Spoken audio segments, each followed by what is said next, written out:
Good afternoon, everybody. Thank you for your patience. It's a wonderful sunny day in Cannes. There's nothing can be better than this. You can enjoy some sunshine and some coolness inside. Thank you, everybody, for joining in spite of so many things happening on the same time. I really appreciate your time and effort being with us. This is our second time at World Women Cannes Agenda. And a little bit of about the foundation, in case you don't know, we are a nonprofit organization based in Los Angeles. We currently work in 20 plus markets, and our global mission is to invest in 1 million women by 2050. Currently, we provide access to capital, coaching, building communities, providing commerce opportunities to deserving women entrepreneurs, and also we have a content studio, which is the World Women Hour, very well known, which reaches about 60 plus million digital footprints globally. Since last year, as we started building our presence in Cannes, and we had to kind of justify why we are in Cannes. One of the biggest reasons why we are here because of our World Women Creative Fund, which provides travel grants to emerging creators to travel and showcase their work globally. We launched it at the Cannes Film Festival. Now we are at the Cannes Lions, and hopefully this creative fund will help the next generation of storytellers, creators to take their work and showcase at global stage. So super excited to be here. And as we begin the program, I think creativity is a very powerful tool to change communities, to solve challenges, and of course, to see gender equality in bold new ways. And it's my immense honor and pleasure to invite Ambassador, Her Excellency, Ambassador Swajaya, Indonesian Ambassador to Switzerland and Liechtenstein, to be here to showcase how Indonesia is shaping and shaking the creative industry and challenging the next generation of creators to solve some of the challenges through using the power of creativity. And of course, a lot of commitment from the government in terms of creative investment. I welcome you, sir, on stage.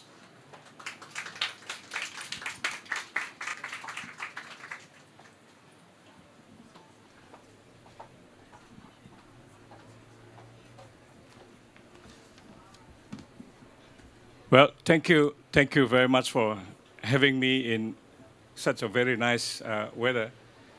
I'm a little bit overdressed, but I think it's the weather is also very comfortable.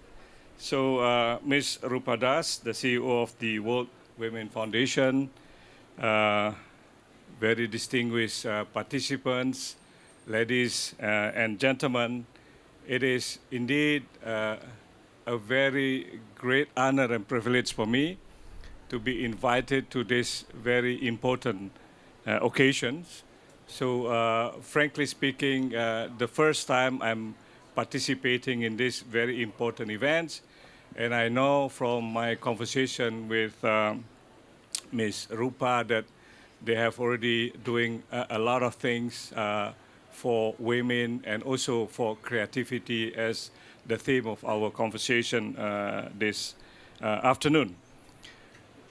For your information, I believe some of you have been to Indonesia, but some of you have never been to Indonesia.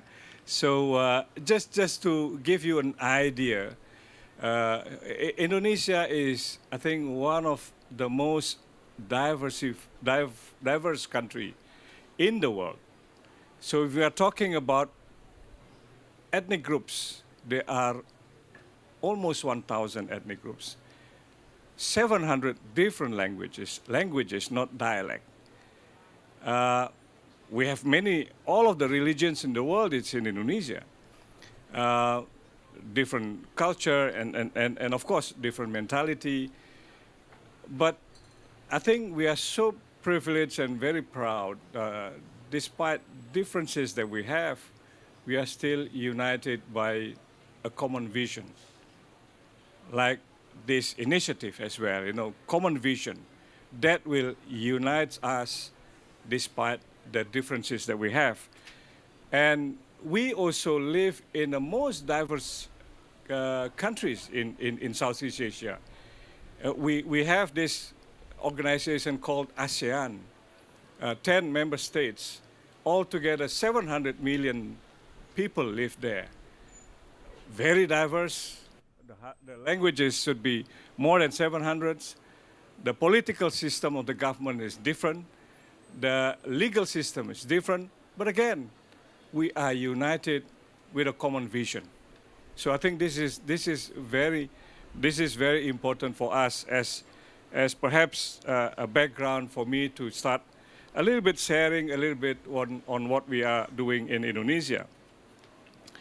Well, our region has been benign for more than 50 years. Thankfully, there was no major conflict. There are always differences, dispute, but we are all agree that all of these differences, disputes, should be settled through dialogues and negotiations, not through coercion.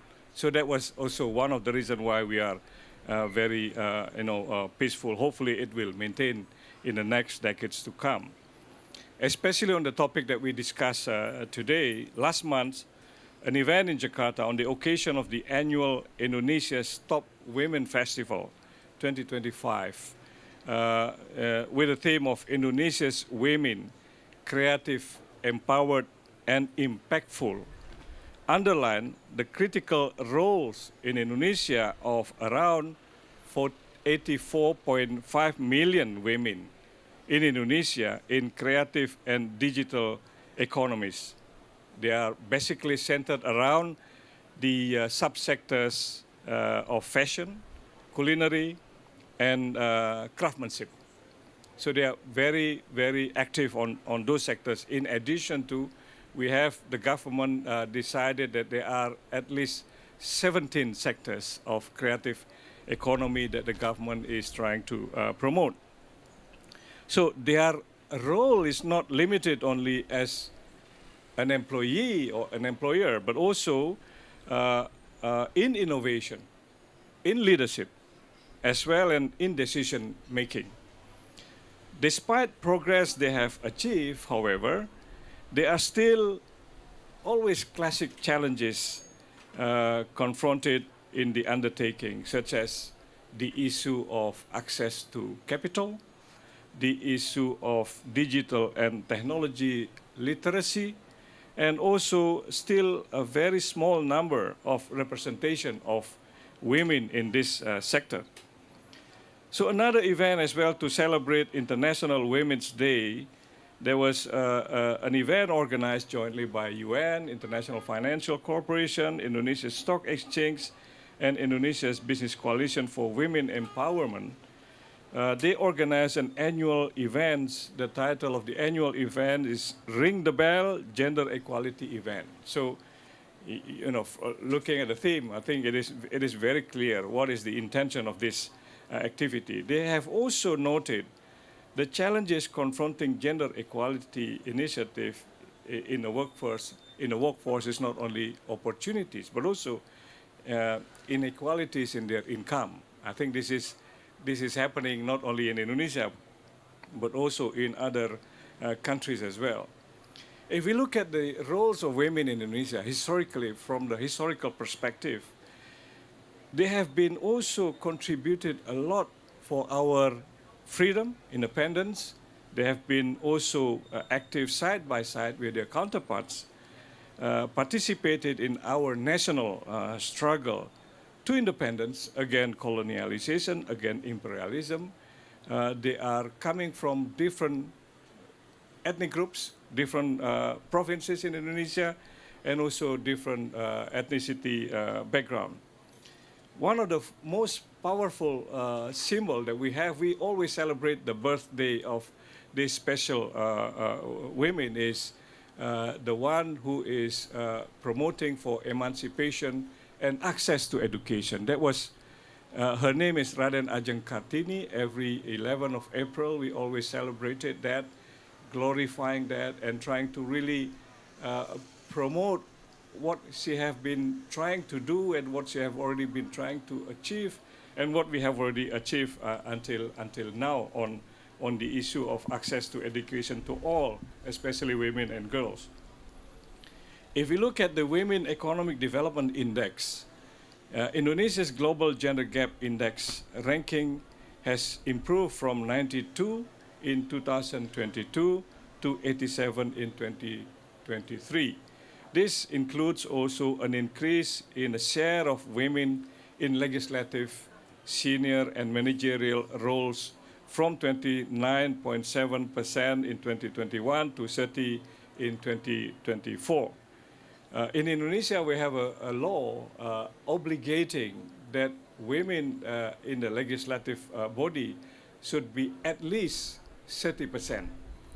We have, in the last election, 37.5% women candidate. But of course, this is election. Then we have now the highest representation of women is 21.6%. This is the highest, and we hope it will increase more and more. And for me as a diplomat, in the diplomatic education, more than 50% are now female diplomats. So in the past, I remember it was just 10 years ago, 20 years ago, when a female diplomat, they are not going to be working as a protocol who is going to be at the airport, very late at night, or they are not going to be posted in very critical, countries with the security issues. But now, this is no longer an issue. I think we are still see the increase of women participation in diplomacy.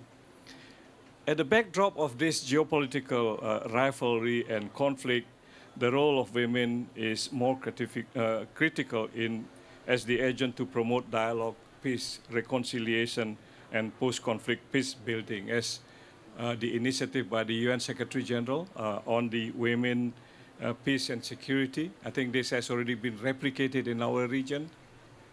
There are a lot of interest to participate in that. So we now have this geopolitical confrontation. We have also trade wars. And I think geopolitical confrontation affecting a lot of peace and stability. Trade wars will also affect people, especially when we are talking about security of job. And that is the reason why we come together to work together. And I think I would like to commend the initiative, and we would like to continue supporting all of you in order to achieve your objective with a common vision, as I mentioned at the beginning. Thank you very much for the opportunity for me to speak to you. I wish you all the best in your undertaking. Thank you very much, Rupa. Thank you. Thank you, Ambassador. I think we'll hear Ambassador more during a fireside chat conversation with Sabah, and we move to the next panel.